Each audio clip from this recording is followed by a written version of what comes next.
Okay, so here's my quick tutorial on how I sew spots. So over here are all the materials you absolutely need. So you need a tiny pair of scissors, something to get under the backing of the fur. So anything that has a nice fine point on the tips will do just fine.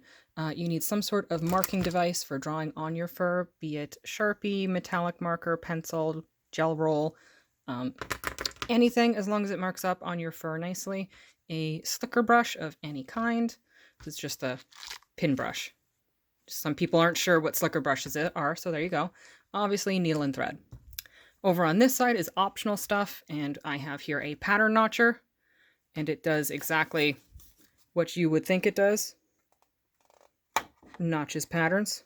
So this just helps do your registration marks. You can do this with a pair of scissors or an X-Acto knife too. No, this is handy. And they're only about 13 bucks on Amazon, so not going to break the bank on that one. A pair of thinning shears, which you can get at any pet store.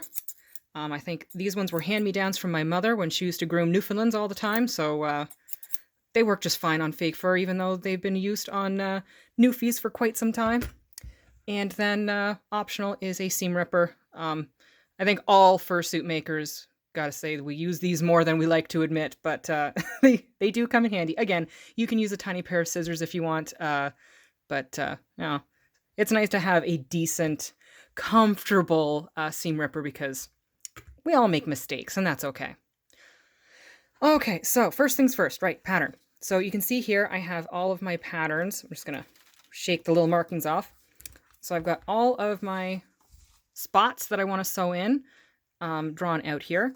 And beside each spot, so you can see here I have number 1. And on this little piece of paper, I have number 1.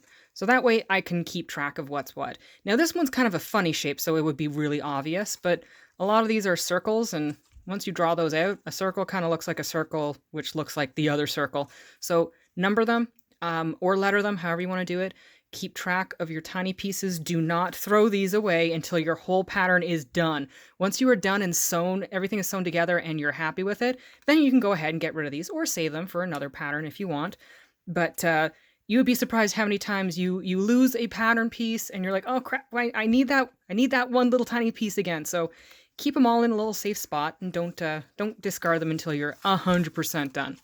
The registration mark is here for the direction of the fur, and so you can see that lines up in there just nice. So yeah, do that for all of them.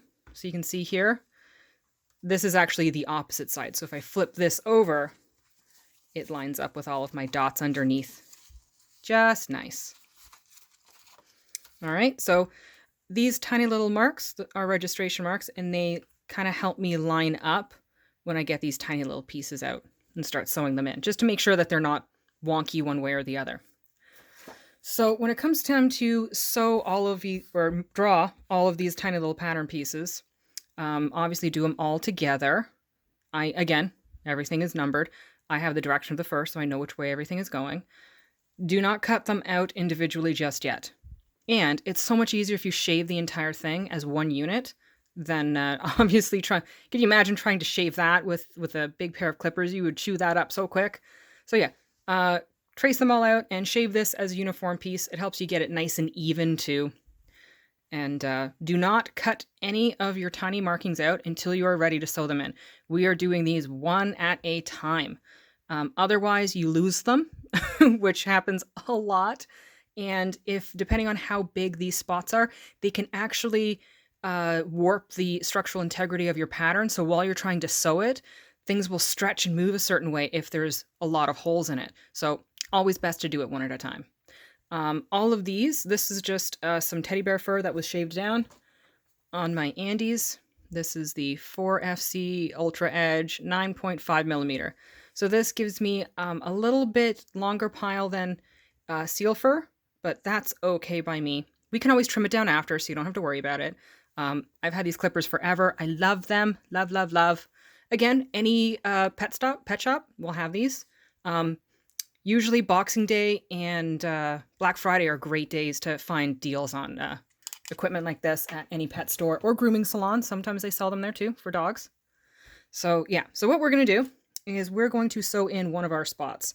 So let's go ahead and sew in this little guy here. So how I'm going to do that is I go over here onto my pattern piece. Now again, this is mirrored, so I have to flip it over. And I'm going to line it up, and that's the spot I want. So we're going to flip it over, and that's number 5. So we're going to go over here. We're going to find number 5. And that's that guy right there. So we're going to use our teeny tiny scissors. And we're just going to snip this out. So I'm going on the outside of my line here. And that's okay because we want a tiny, tiny bit of seam allowance. Basically, the thickness of your marker for this works as a seam allowance.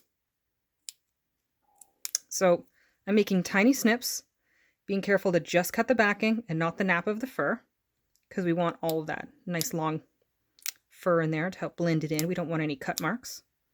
You can do this with a knife too if you want. I find cutting circles so much easier with a pair of scissors than with a knife. Straight lines, X-Acto knife, totally fine. All right, so we got our spot. That goes in there. Now, we cut this spot out. Same thing. So we take our scissors. See if I can get a good close-up of this. And we're just going to pierce the backing. And we do tiny snips. Same thing. I'm cutting just on the outside of this white pen. So teeny tiny snips.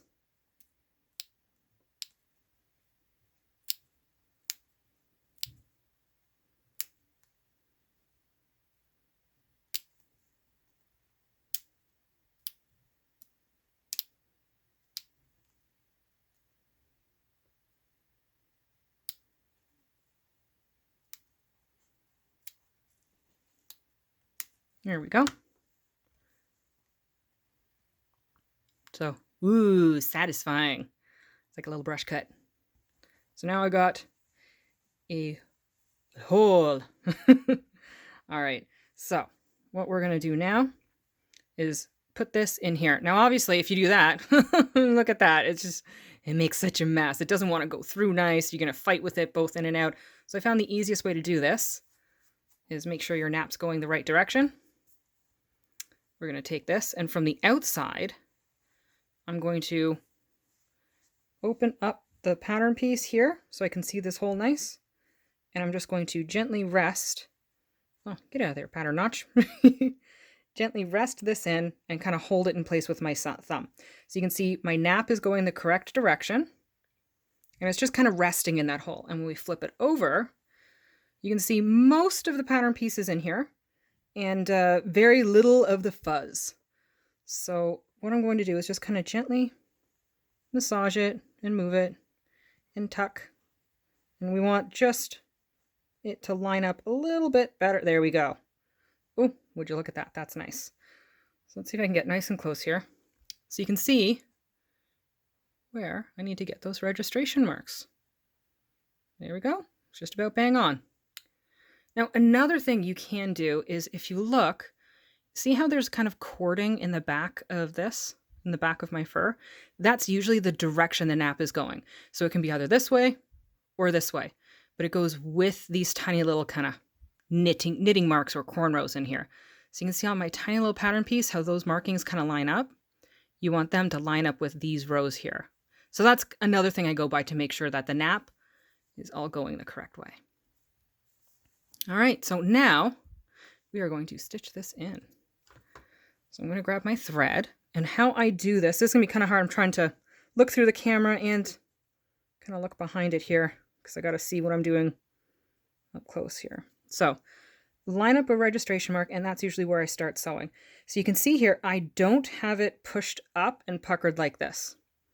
What I want to try and do is sew it as flat and parallel as possible.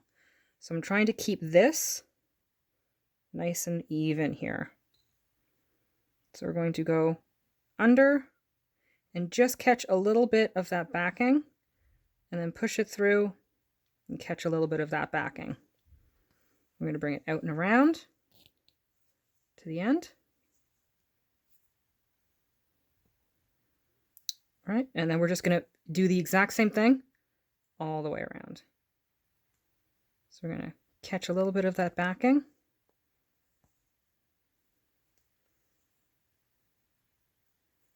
There we go.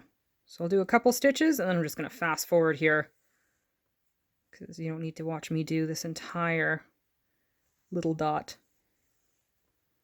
Okay, so you can see I'm using my thumbnail to try and keep this down. So I grab just a little bit of the backing. Oh, get your focus, camera, focus. And I'm using my thumbnail so I kind of catch the pin as it's coming through. There we go. So you can see that is nice and flat.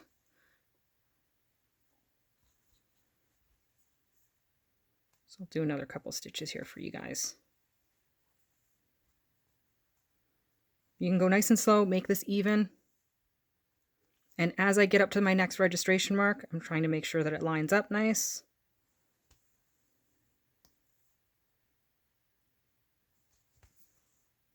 There we go. All right, so I'm going to pause and get all the way around to the end here for you. All right, so we've stitched all the way around now and gotten down to the end. So now I'm going to tie off my thread here. So we're going to push that through and bring it around. And we're going to push it back towards my thumb again. So we have this little tiny loop.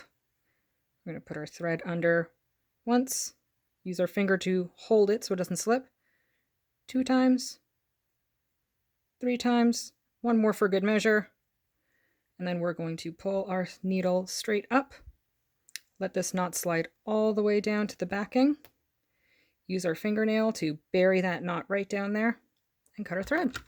Now I always leave myself quite a bit here, because what I do now is I tie just a regular old knot with these extra bits here, so you can kind of see I got my 2 threads. So just gonna loop it over 1, 2, 3 and tie that down, and that just gives it like a little extra. You totally don't have to. I don't know, it gives me peace of mind, I guess. So there we go, it's sewn in on the backing.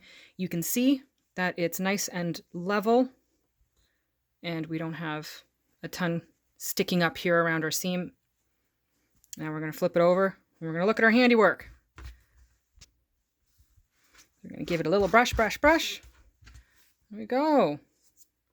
Not bad. Not bad at all.